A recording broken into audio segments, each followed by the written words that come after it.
Hi hello నమస్తే good morning అందరికీ శుభోదయం. న్యూస్ టాప్ మార్నింగ్ హెడ్లైన్స్ కి స్వాగతం. తెలంగాణ వార్తాపత్రికల్లో వచ్చిన ముఖ్యాంశాలను ఒకసారి చూద్దాం.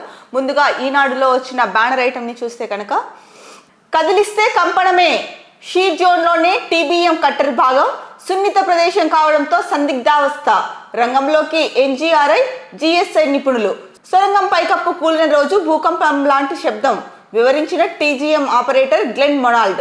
చివరి 40 మీటర్ల వరకు చేరలేని సంక్లిష్ట స్థితి, పక్క నుంచి తవ్వకాలకు ప్రయత్నించాలని సీఎం సూచన. ఎందుకు ఆ 40 మీటర్లు సంక్లిష్ట స్థితి కట్ చేస్తే కనుక మొదటికే మోసం వస్తుంది అన్నట్టు మనకి తెలుస్తోంది. దానికి సంబంధించి న్యూస్ చూస్తే కనుక ఎస్ఎల్బీసీ సొరంగంలో ప్రమాదం చోటు చేసుకుని 3 రోజులు గడుస్తున్న సహాయక చర్యల్లో పెద్దగా పురోగతి లేకపోవడానికి కారణమేంటనే దిశగా నిపుణులు శోధిస్తున్నారు. సొరంగంలో గల్లంతైన 8 మందిని కాపాడే చర్యలు కొనసాగిస్తూనే ప్రమాదానికి కారణాలేంటి, దీని నుంచి ఎలా బయటపడాలనే కోణంలో ప్రభుత్వం ముమ్మర కసరత్తు చేస్తోంది. అక్కడ నీటి ఊటలు, బురద, టీబీఎం శిథిలాలు భారీగా అడ్డుగా ఉండడంతో టీబీఎం ఇరుక్కున్న ప్రాంతమైన చివరి 40 మీటర్ల వరకు చేరుకోలేని సంక్లిష్ట స్థితి నెలకొంది.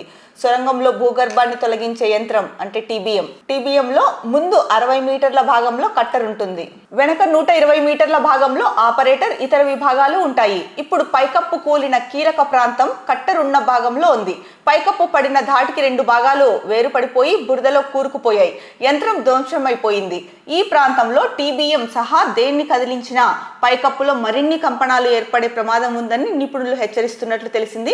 ఈ క్రమంలో భూభౌతిక పరిస్థితులను అంచనా వేయడానికి NGRI geological survey of India నుంచి నిపుణులను పిలిపించారు. మొత్తానికి చూస్తే కనుక చివరి 40 మీటర్లు కూడా వెళ్ళలేని, అంటే లాస్ట్ ఏదైతే దగ్గర దాకా వెళ్ళారు, కాకపోతే చివరి 40 మీటర్ల వరకు చేరుకోలేని స్థితి ఏర్పడింది. దీనికి కారణం కూడా ఇందాక మనము వార్తా కథనంలో చూసాము, ఎందుకు వెళ్ళలేకపోతున్నారు అన్నది. ఎందుకంటే టన్నెల్ పైకప్పు పడిపోయింది, అది అక్కడ కింద పడిపోయింది. నీటి ఊట రావడం ఒకటి, అక్కడ బురదమయం అయిపోయి ఆ టన్నెల్ ఏదైతే పైకప్పు ఊడి పడిపోయిందో అది లోపల ఉండిపోవడము. దాన్ని ఒకవేళ తొలగించినా కూడా దాన్ని తొలగించి ఏదైనా అంటే కట్ చేద్దాము అని చెప్పిన, కట్ చేసి ఇంకొంచెం ముందుకు వెళ్ళాలి అన్నా కూడా పైన టన్నెల్కి ఏదైనా అంటే ప్రకంపనాలు ఏర్పడే అవకాశం ఎక్కువ ఉందని చెప్పేసి ఒకవైపు నిపుణులు అయితే హెచ్చరిస్తున్నారు.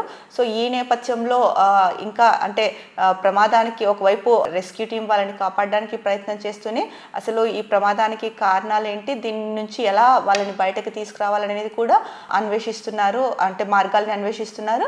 ఇక ఇంకొక వైపు అంటే ఎన్డీఆర్ఎఫ్, హైడ్రా, అట్లాగే అగ్నిమాపక సిబ్బంది వీళ్ళంతా రంగంలోకి దిగినప్పటికీ కూడా ఇప్పటికీ కూడా అంటే నిన్నట్టు చూసుకుంటే కనుక నిన్న మార్నింగ్ వార్తా కథనం ప్రకారం 13.8 కిలోమీటర్ల వరకు వెళ్ళి 200 మీటర్స్ ఏది ఉందో అక్కడికి చేరుకోలేకపోతున్నారు. కారణం అక్కడ నీరు ఉబకడం ఒక ఎత్తు, దాని ద్వారా అక్కడ బురదమయం అయిపోవడము, ఏదైతే స్థితిలో అంటే పైకప్పు పడిపోయిందో ఊడిపోయి అది అక్కడ కూరుకుపోవడము.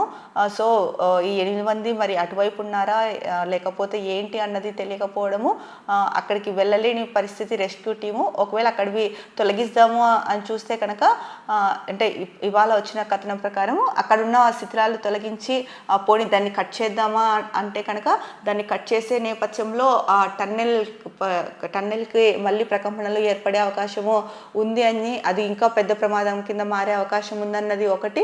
దానికి తోడు అంటే దీన్ని ఇంకా ఎలా అంటే త్వరగా వాళ్ళని ఎలా బయటకు తీసుకురావాలి, దానికి సొల్యూషన్ ఏంటి అని చెప్పేసి జియోలాజికల్ నిపుణుల్ని పిలిపించడం ఇదంతా కూడా చేస్తోంది ప్రభుత్వం. కానీ ఏదైతే ఉందో దగ్గర దాకా వెళ్ళి ఆ కొంచెం చేరుకునే దగ్గర ఈ సంక్లిష్ట పరిస్థితి అయితే కనుక ఏర్పడింది. మరి లోపల వాళ్ళు ఎలా ఉన్నారు, ఏంటి, అసలు ఎక్కడ ఉన్నారు, మరి ఏదైతే పైనుంచి కప్పు పడిపోయిందో దాని కింద ఉన్నారా లేకపోతే ఆవలికి వెళ్ళిపోయారా, అసలు ఏమీ తెలియని ఒక సందిగ్ధ పరిస్థితి అయితే కనుక నెలకొంది. ఇది చాలా చాలా బాధాకరం. ఎందుకంటే వాళ్ళ కుటుంబీకులు అయితే కనుక అంటే లోపల ఉన్న వాళ్ళు అసలు ఎలా ఉన్నారు, ఏంటి వాళ్ళ పరిస్థితి అనేసి వాళ్ళు ఒకవైపు ఆందోళన చెందుతున్నారు. ఇంకొక వైపు రాష్ట్ర ప్రభుత్వము అంటే దీనిపైన ఎంత చేయాలి అన్నది వార్తా కథనాన్ని బట్టి చూస్తే మనకు తెలుస్తోంది. అన్ని రకాలుగా వాళ్ళని బయటికి తీసుకురావడానికి ఎవరు ఏ టీము ఎవరెవరైతే దీనికి సంబంధించి దీన్ని సాల్వ్ చేయగలుగుతారో అలాంటి టీమ్స్ అన్నిటినీ కూడా రంగంలోకి దింపింది. రెస్క్యూ టీమ్స్ని అందరూ కూడా దానిపైన ప్రయత్నాలు చేస్తున్నప్పటికీ కూడా వాళ్ళని బయటికి తీసుకురాలేని పరిస్థితి అయితే ఏర్పడింది. దానికి కారణం కూడా మనం చెప్పుకున్నట్టు అక్కడ ఉన్న నీటి ఊట కానీ ఏదైతే పైకప్పు ఊడి పడిపోయిందో అది లోపలికి కూరుకుపోవడము, దాన్ని కట్ చేస్తే మళ్ళీ ప్రకంపనలు వస్తాయి అన్న భయం ఒకటి. ఇవన్నిటిని నేపథ్యంలో ఏం చేయాలో తోచని ఒక సందిగ్ధావస్థ అయితే కనుక ఏర్పడింది. మరి దీని నుంచి ఎలా 8 మందిని బయటికి తీసుకొస్తారు ఏంటి అన్నదైతే కనుక తెలియట్లేదు. 3 రోజుల నుంచి అయితే కనుక దీనిపైన రెస్క్యూ టీమ్స్ పనిచేస్తున్నాయి. వాళ్ళ శాయశక్తులా కృషి చేస్తున్నారని చెప్పి మనకైతే వార్తా కథనం ద్వారా తెలుస్తోంది. ఏది ఏమైనప్పటికీ కూడా మరి ఆ 8 మంది పరిస్థితి ఎలా ఉంది అన్న ఆందోళన అయితే కనుక రోజు రోజుకి కుటుంబ సభ్యులతో పాటు రాష్ట్ర ప్రజల్లోనూ ఇటు సీఎం డిప్యూటీ సీఎం వీళ్ళందరిలో కూడా ఎక్కువ అయిపోయింది అనేసి మనకి సుస్పష్టంగా తెలుస్తోంది. అయితే ఇంకొక దారి ఏదైనా ఉందా అని కూడా అంటే సీఎం చెప్పింది ఏంటంటే కనుక ఆ 40 మీటర్ల వరకు చేరుకోలేని స్థితి ఉంది. సో దానికి కారణాలు ఇందాక మనం చెప్పుకున్నాం, ఎందుకు చేరుకోలేకపోతున్నారు, ఒకటి చేస్తే తర్వాత పరిణామం ఎలా ఉంటుంది, అందుకనేసి చేయలేకపోతున్నారు ఆ ప్రమాదం గురించి అన్నదైతే కనుక మనం ఇందాక మాట్లాడుకున్నాం. ఈ నేపథ్యంలోనే పక్క నుంచి తవ్వకాలకు ఏమైనా అవకాశం ఉందా అట్లా ప్రయత్నించండి అని చెప్పి కూడా సీఎం సూచించారు. మరి అలా చేసినా కూడా అది వర్కౌట్ అవుతుందా లేదా, అలా చేస్తే కనుక టన్నెల్కి ప్రమాదం ఏర్పడి అంటే దాంట్లో ప్రకంపనలు వచ్చే ప్రమాదం మరింత ఎక్కువ అయ్యే అవకాశం ఉందా, ఇదంతా కూడా చూస్తున్నారు. ఏది ఏమైనప్పటికీ కూడా ఇప్పటి వరకు అయితే 8 మంది ఆచూకీ తెలియలేదు. వాళ్ళు ఎలా ఉన్నారో ఏంటో, ఆక్సిజన్ అందుతోందా లేదా, ఇవన్నీ అయితే కనుక ముఖ్యంగా రాష్ట్ర ప్రజల్లో అయితే కనుక ఆందోళన నెలకొని ఉంది. ముఖ్యంగా వాళ్ళ కుటుంబ సభ్యుల్లో ఎక్కువ ఆందోళన అయితే కనుక నెలకొంది. సో ఈ నేపథ్యంలో మనం అందరం చేయాల్సింది ఒకటే, వాళ్ళంతా క్షేమంగా బయటికి రావాలనేసి ఆ భగవంతుడిని కోరుకోవడం.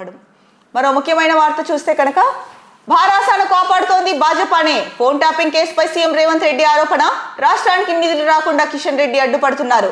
కమలం గులాబీ పార్టీల మధ్య చీకటి ఒప్పందం. ఎమ్మెల్సీ ఎన్నికల ప్రచార సభల్లో ముఖ్యమంత్రి విమర్శలు. బీసీ గణనలో తమ లెక్కలు తప్పని నిరూపిస్తే 3 నెలలకు రాస్తారని స్పష్టీకరణ. పనితీరును చూసి ఓట్లేయాలని పట్టభద్రులకు పిలుపు. దేశంలో ఏడాదికి 2 కోట్ల ప్రభుత్వ ఉద్యోగాలు ఇస్తామని యువతను మభ్యపెట్టి కేంద్రంలో పగ్గాలు చేపట్టిన ప్రధాని నరేంద్ర మోడీ తెలంగాణలో 2 ఉద్యోగాలు ఇచ్చారు. వాటిలో ఒకటి బండి సంజయ్కి, మరొకటి కిషన్ రెడ్డికి దక్కాయి. అదే మేము అధికారంలోకి వచ్చిన 10 నెలల్లోనే రాష్ట్రంలోని 55,163 మంది నిరుద్యోగులకు ఉద్యోగాలు ఇచ్చామని చెప్పేసి సీఎం రేవంత్ రెడ్డి అయితే చెప్పారు. అంటే ముఖ్యంగా ఇప్పుడు ఎమ్మెల్సీ ఎన్నికలు జరుగుతున్నాయి. దీంట్లో ఒక ప్లేస్లో అయితే కనుక ఎమ్మెల్సీగా అభ్యర్థి నిలబెట్టారు కాంగ్రెస్. ఇంకా బీఆర్ఎస్ చూసుకుంటే కనుక ఎమ్మెల్సీ ఎన్నికల్లో పోటీ చేయలేదని కనిపిస్తోంది మనకి. ఇక ఈ నేపథ్యంలో బీజేపీ అయితే కనుక 3 ఎమ్మెల్సీ స్థానాల్లో పోటీ చేస్తోంది. ఎందుకంటే ఆ ఒకటి కాంగ్రెస్ గెలిచినప్పటికీ 2 అయినా సరే మనము గెలవాలి అన్న ఉద్దేశంతో ఒక ప్రణాళికాబద్ధంగా వెళ్తుంది బీజేపీ. కానీ మరి ఇలాంటి కీలకమైన నేపథ్యంలో అంటే ఇప్పుడు ఏడాది పాలన దాటిపోయింది, 14 నెలలు కూడా అయిపోయింది. ఇప్పుడు అంటే ఎమ్మెల్సీ ఎన్నికలు నిర్వహిస్తున్నారు. ఈ ఎమ్మెల్సీ ఎన్నికల్లో సో ప్రజల నాడిని పట్టుకోవడానికి, ఎవరైతే విద్యావంతులు ఓట్లు వేస్తారో వాళ్ళ నాడిని పట్టుకోవడానికి ఇది ఒక మంచి అవకాశం. మరి ఇలాంటి కీలకమైన సమయాన్ని, ఇలాంటి కీలకమైన అవకాశాన్ని బీఆర్ఎస్ ఎందుకు వదులుకుందో కూడా మరి వాళ్ళకే తెలియాలి.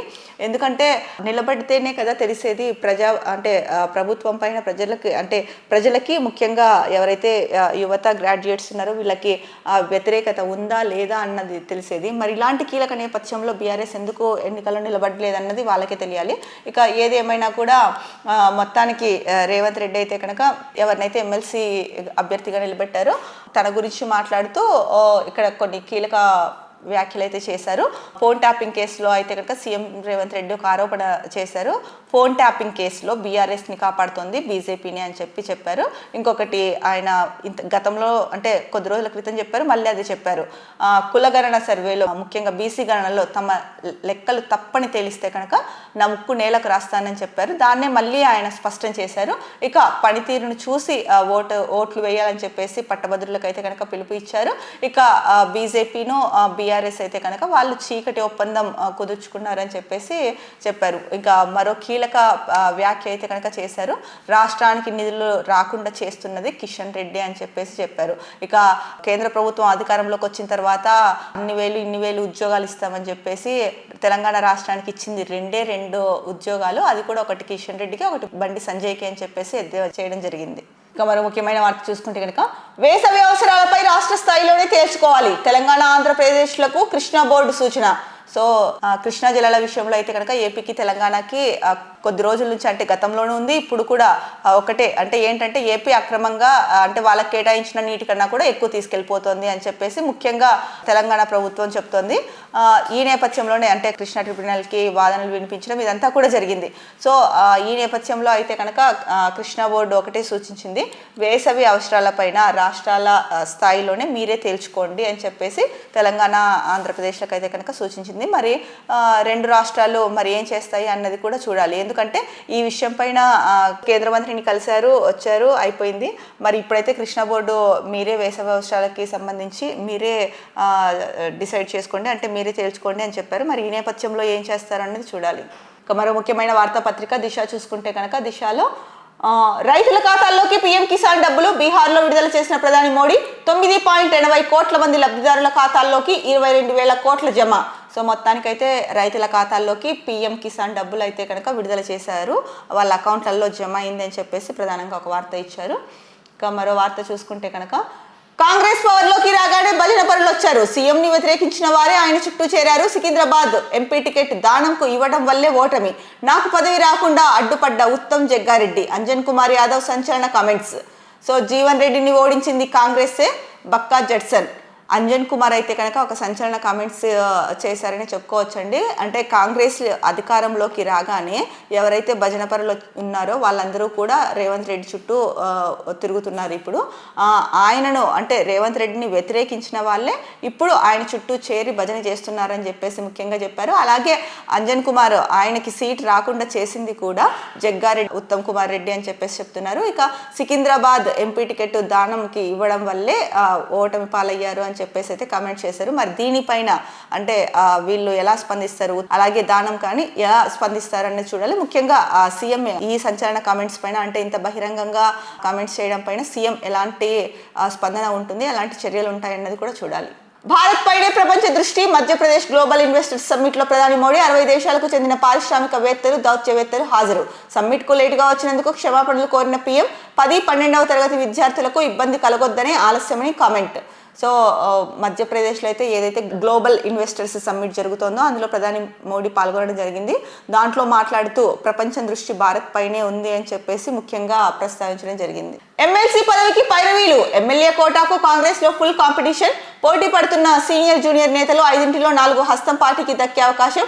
ఎస్సీ ఎస్టీ ఓసీ లీడర్లకు ఛాన్స్, అవకాశం కోసం ఆశావాహుల లాబింగ్. 4లో 1 మజ్లిస్ కు రిజర్వ్. సో ఎమ్మెల్సీ పదవులకు అయితే కనుక పైరవీలు జరుగుతున్నాయి అని చెప్పేసి ప్రధానంగా వార్త ఇచ్చారు. అంటే సీనియర్స్ జూనియర్స్ తేడా లేకోకుండా అందరూ కూడా ఈ పదవి కోసం అయితే కనుక పోటీ పడుతున్నారు.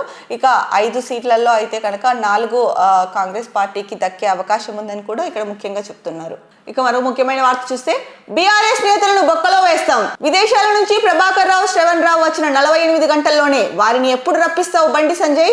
బీఆర్ఎస్ బీజేపీ మధ్య చీకటి దోస్తి, కేసీఆర్ కు అమ్ముడు పోయిన బండి కిషన్ రెడ్డి. ఫోన్ ట్యాపింగ్ కేసులో కేటీఆర్ హరీష్ అరెస్టులకు అడ్డుకుంటుంది వారే, మమ్మల్ని ఓడించేందుకు ఫామ్ హౌస్ నుంచి కేసీఆర్ కుట్రలు, మేము పని చేశామని మీకు అనిపిస్తేనే మాకు ఓటేయండి. కరీంనగర్, మంచిర్యాల, నిజామాబాద్ సభల్లో CM Revanth Reddy. So CM Revanth అయితే కనుక కీలక వ్యాఖ్యలు చేశారు. బీఆర్ఎస్ నేతలను బొక్కలో వేస్తాము, శ్రవణ్ రావు, ప్రభాకర్ రావుని ఎప్పుడు పిలిపిస్తారు విదేశాల నుంచి అని చెప్పేసి బండి సంజయ్ని అడుగుతున్నారు. అలాగే వాళ్ళు వచ్చిన 48 గంటల్లోనే చర్యలు ఉంటాయి అన్నది ఈ వార్తా కథనం ద్వారా మనకు తెలుస్తుంది. ముఖ్యంగా మనం ఇందాక చెప్పుకున్నాము, మళ్ళీ కూడా రేవంత్ రెడ్డి ఇక్కడ కూడా అదే ఇచ్చారు. బీఆర్ఎస్ అలాగే బీజేపీ మధ్య చీకటి ఒప్పందం అయితే కనుక ఉంది. కేసీఆర్కి అమ్ముడు పోయారు సంజయ్, ఎవరు బండి సంజయ్ అలాగే కిషన్ రెడ్డి అనేసి చెప్తున్నారు. ఇక ఫోన్ ట్యాపింగ్ కేసులో కూడా హరీష్ రావుని అలాగే కేటీఆర్ ని అడ్డుకుంటుంది, అంటే వాళ్ళ అరెస్ట్లని అడ్డుకుంటోంది కూడా బీజేపీని అని చెప్పేసి చెప్తున్నారు. ఇక కాంగ్రెస్ పార్టీని ఎలాగైనా సరే ఓడించాలి అని చెప్పేసి ఫామ్ హౌస్ నుంచే కేసీఆర్ అయితే కనుక కుట్రలు పన్నుతున్నారని కూడా చెప్పడం జరిగింది. మరి ఇది ఇలా ఉంటే కనుక ఇక్కడ మరొకటి చూసుకుంటే కనుక బండి సంజయ్ ఏం చెప్తున్నారు, దోషులందరినీ బొక్కలో వేస్తాముంటే బీఆర్ఎస్ స్కామ్లు సిబిఐకి అప్పగించండి, చీకటి ఒప్పందాలు మీవి, బురద చల్లేది మా పైన, సీఎం రేవంత్ లో ఓటమి భయం, కేంద్ర హోంశాఖ సహాయ మంత్రి బండి సంజయ్. రేవంత్ వ్యాఖ్యలు అలా ఉంటే ఇటు బండి సంజయ్ వ్యాఖ్యలు అయితే కనుక ఇలా ఉన్నాయి. మేం కాదు చీకటి ఒప్పందం కుదుర్చుకున్నది, మీకు దమ్ముంటే కనుక బీఆర్ఎస్ స్కామ్లని సిబిఐకి అప్పగించండి అన్నారు. ఇక మా పైన బురద చల్లడం కాదు, రహస్య ఒప్పందాలు చీకటి రహస్యాలు కూడా మీవే అని చెప్పేసి అన్నారు.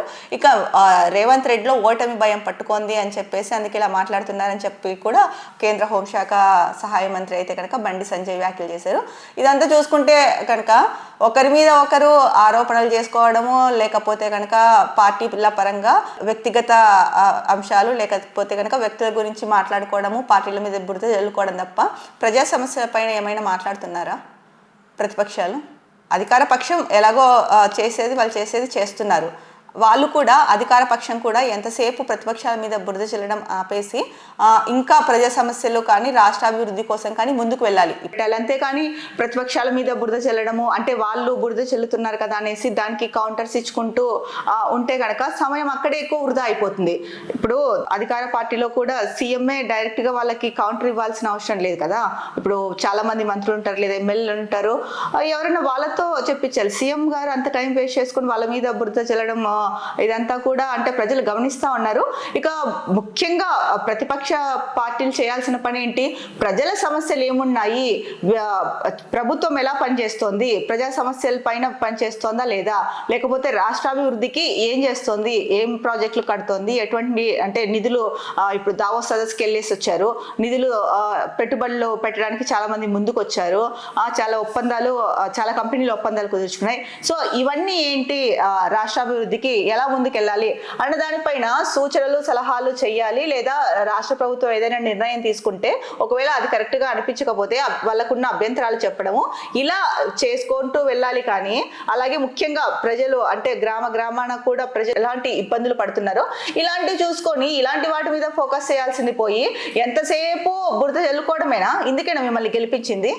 నియోజకవర్గం మీ నియోజకవర్గాలకు వెళ్ళి తిరగండి, తిరిగి అక్కడ ఏంటి వాళ్ళ సమస్యలు అన్నది గ్రామ స్థాయిలో ఏజెన్సీల స్థాయిలోకి వెళ్ళి చూడండి, చూసి అప్పుడు మీరు మాట్లాడండి. కానీ ఇక్కడ కూర్చొని ఎంతసేపు ఎప్పుడో ఒకసారి అంటే అమావాస్య పుణ్యంకి అన్నట్టు ఎప్పుడో ఒకసారి ఫీల్డ్కి వెళ్ళి లేకపోతే వార్తా కథనాల్లో వచ్చిన వాటిని చూసి అక్కడ ఇది ఉంది ప్రాబ్లము, గవర్నమెంట్ ఇది చేయలేదు అది చేయలేదు, ఇది కాదు. ప్రధాన ప్రతిపక్ష హోదా అధికార పార్టీకి ఎంత ఉంటుందో అంతే స్థాయి వెయిటేజ్ ప్రతిపక్షాలకు కూడా ఉంటుంది. మరి మీరు ఇదంతా చేయకోకుండా ఎంతసేపు ప్రెస్ మీట్లు పెట్టుకోవడాలు, లేదంటే ఇక్కడ ఏమన్నా దీక్షలు చేపట్టడాలు, అట్లా వెళ్ళడాలు, బురద చల్లడాలు ప్రభుత్వం మీద, అది కూడా పోనీ ప్రజా సమస్యల పైన చాలా తక్కువ మాట్లాడుతున్నారు. ఎంతసేపు వ్యక్తిగతంగా లేదా పర్సనల్ గా, లేకపోతే ఒక పార్టీ మీరు ఈ పార్టీని మీకు ఈ పార్టీకి అంటే అధికార పార్టీకి బీఆర్ఎస్ కి చీకటి ఒప్పందం ఉంది, లేదా బీఆర్ఎస్ కి బీజేపీకి రహస్య ఒప్పందం ఉంది, ఇవి మాట్లాడడానికి అయితే మిమ్మల్ని ఎందుకు గెలిపించాలి ప్రజలు? అవి ఇంట్లో కూర్చొని కూడా మాట్లాడుకోవచ్చు కదా. ఇప్పటికైనా సరే కొంచెం బయటకి వచ్చి క్షేత్రస్థాయిలో పర్యటించి ఏంటి పరిస్థితి, ఇంకా ఎలా చేస్తే మన రాష్ట్రం ముందుకెళ్తుంది అన్న దానిపైన ప్రభుత్వానికి సూచనలు ఇవ్వండి ప్రతిపక్షాలు. అలాగే ప్రభుత్వం కూడా వీళ్ళ అంటే ప్రతిపక్షాల ఏవైతే ఆరోపణలు లేకపోతే ఏదైతే మాట్లాడుతున్నాయో వాటి మీదనే ఫోకస్ సారించుకోకుండా మీరు చేస్తున్న అభివృద్ధి ఏదైతే ఉందో ప్రజా సమస్యల పైన మీరు ఏదైతే కనుక అంటే ప్రజలందరికీ సంక్షేమం అందించాలన్న ఉద్దేశంతో ఏదైతే ముందుకెళ్తున్నారో దాన్ని మరింత ముందుకు తీసుకెళ్ళండి. అంతేకాని ఇట్లా టైం వేస్ట్ చేసుకోవడం అంటే అధికార పార్టీకి కానీ ప్రతిపక్ష పార్టీలకి కానీ అది అసలు ఏమాత్రం సమంజసం కాదు. మరో ముఖ్యమైన వారు చూస్తే డిపిఆర్ సర్వేకు 679 కోట్లు, కాళేశ్వరం ప్రాజెక్టులో అడ్డగోలు ఖర్చులు, వ్యాపోస్కో కంపెనీకి గత బీఆర్ఎస్ సర్కార్ చెల్లింపు, 27 నుంచి మరోసారి కాళేశ్వరం కమిషన్ విచారణ, 3 కీలక ఇంజనీర్లు రామకృష్ణరావులకు పిలుపు, త్వరలో కాగ్ అధికారులకు సైతం. ముఖ్యంగా చూస్తే కాళేశ్వరం కూలిపోవడం పైన ఒక కమిషన్ ఏర్పాటు చేసిన సంగతి మనందరికీ తెలిసిందే. సో దీంట్లో భాగంగా ఆ కమిషన్ లో అయితే ఆ కమిషన్ ఏదైతే కాళేశ్వరం ప్రాజెక్టు పైన డీటెయిల్స్ అన్ని సేకరిస్తుందో, ఎందుకు కూలిపోయింది, ఎక్కడ అంటే కాళేశ్వరం ప్రాజెక్ట్ కూలిపోవడానికి ఏంటి ముఖ్యమైన కారణం, ఇలాంటివన్నీ చూస్తున్న టైంలో అయితే కనుక ఒకటి తెలిసింది. డిపిఆర్ అలాగే సర్వేకి అయితే కనుక 679 కోట్లు ఖర్చు చేశారంట. మరి ఇవంతా అడ్డగోలు ఖర్చులు అని చెప్పేసి చెప్తున్నారు. మరి 679 కోట్లు దేనికి కేటాయించారో కూడా అర్థం కాని పరిస్థితి. అలాగే ఇక్కడ చూసుకుంటే కనుక అలాగే వ్యాపోస్కో కంపెనీకి గత బీఆర్ఎస్ సర్కార్ చెల్లించింది అని చెప్పేసి చెప్పారు. మరి ఆ వ్యాపోస్కో కంపెనీకి ఎందుకు 679 కోట్లు చెల్లించారు, అది కూడా అడ్డగోలు ఖర్చులు అని చెప్పేసి ఇక్కడ వార్తా కథనంలో ఇచ్చారు. మరి దేనికి అంత డబ్బులు కేటాయించారు అన్నది తెలియాల్సి ఉంది. అందుకే ఈ నేపథ్యంలోనే 27వ తారీఖున మరోసారి కాళేశ్వరం కమిషన్ అయితే కనుక విచారణ చేపట్టనుంది. దీనికి సంబంధించి 3 ఇంజనీర్లు అలాగే రామకృష్ణరావులని పిలుస్తోంది. ఇక కాగ్ అధికారులను కూడా త్వరలో పిలిచే అవకాశం ఉందని చెప్పేసి ఇచ్చారు. మరో ముఖ్యమైన వార్త, ఛాంపియన్స్ ట్రోఫీకి ఉగ్రముప్పు, విదేశీ అభిమానుల లక్ష్యంగా కిడ్నాప్లకు ప్లాన్. పాక్ లో జరుగుతున్న ఐసీసీ ఛాంపియన్స్ ట్రోఫీకి ఉగ్రముప్పు పొంచి ఉన్నదని ఆదేశ ఇంటెలిజెన్స్ బ్యూరో హెచ్చరించింది. మ్యాచ్ చూసేందుకు వచ్చిన విదేశీ అభిమానుల లక్ష్యంగా కిడ్నాప్లకు ఉగ్ర సంస్థలు ప్లాన్ చేసినట్టు పేర్కొంది. సో ఉగ్రవాద ముప్పు అయితే కనుక ఛాంపియన్స్ ట్రోఫీ వరకు కూడా పాకింది. ఛాంపియన్స్ ట్రోఫీని చూడడానికి, ఆటలు అంటే ఆ క్రికెట్ ని చూడడానికి విదేశాల నుంచి సైతం చాలా మంది అభిమానులు వస్తారు. సో వాళ్ళని కిడ్నాప్ చేయడమే లక్ష్యంగా పెట్టుకొని ఉగ్రవాదులు అయితే కనుక వాళ్ళని కిడ్నాప్ చేయడానికి ప్లాన్ చేస్తున్నారు అని చెప్పేసి ఇంటెలిజెన్స్ రిపోర్ట్ అయితే కనుక వచ్చింది. మరి ఈ నేపథ్యంలో అయితే కనుక ఏ దేశాల్లో అయితే కనుక ఈ మ్యాచ్లు జరుగుతున్నాయో పాకిస్తాన్ ఆతిథ్యం ఇస్తోంది. అయితే భారత్ మ్యాచ్ లో అయితే కనుక దుబాయ్ లో జరుగుతున్నాయి, అంటే భారత్ తో మ్యాచ్లు ఉన్నప్పుడు పాకిస్తాన్ కి. సో ఈ నేపథ్యంలో ఆయా దేశ ప్రభుత్వాలు అయితే కనుక సెక్యూరిటీని మరింత టైట్ చేసి ప్రతి క్షణము మానిటర్ చేయాల్సిన అవసరం అయితే ఎంతైనా ఉంది. ఎందుకంటే గనక ఉగ్రవాదుల గురించి అందరికీ తెలిసిందే. ఎంత కింది స్థాయికైనా, అంటే ఇంకా వాళ్ళు చేసే పనే అది, వాళ్ళ లక్ష్యమే అది. ఏంటంటే కనుక దిగ్గజారిపోయి కిడ్నాప్ చేయడాలు, బెదిరించడాలు, అవసరమైతే కనుక చంపేడాలు, ఇలాంటివి. అంటే ఆయా దేశాల మీద కక్ష ఉంటే కనుక, ఆయా దేశాల మీద కక్ష ఉన్నప్పుడు ఇట్లా ప్రజల్ని కిడ్నాప్ చేయడము, అమాయకుల్ని కిడ్నాప్ చేసి భయాందోళనలు సృష్టించడము. ఇంకా ఉగ్రవాదులు అంటేనే ఆ పేరులోనే అర్థమైపోతుంది వాళ్ళు ఎంతటికైనా తెగిస్తారు అని. మరి ఈ నేపథ్యంలో ఛాంపియన్స్ ట్రోఫీకి ఉగ్రవాద ముప్పు ఉందని చెప్పేసి ప్రధానంగా వార్తా కథనం ఇచ్చారు. దీనిపైన అయితే కనుక ఆయా దేశ ప్రభుత్వాలే కాదు మిగతా దేశాలు కూడా చాలా అప్రమత్తంగా ఉండాల్సిన అవసరం ఉంది. ఇక మరో వార్తాపత్రిక చూసుకుంటే కనుక వెలుగులో వచ్చిన ప్రధాన అంశాలు. రేపటితో కుంభమేళా లాస్ట్. ప్రయాగ్రాజ్ లో మహాకుంభమేళా బుధవారంతో ముగియనుంది. ఇప్పటి వరకు 62 కోట్లకు పైగా భక్తులు పుణ్యస్నానాలు చేశారు. ఆఖరి రోజు మహాశివరాత్రి కావడంతో భక్తులు పెద్ద సంఖ్యలో హాజరయ్యే అవకాశం ఉంది. సో కుంభమేళా అయితే 45 రోజులు పుష్య పూర్ణిమతో స్టార్ట్ అయిన కుంభమేళా 45 రోజుల వరకు జరుగుతుంది అని మనకు తెలిసిందే.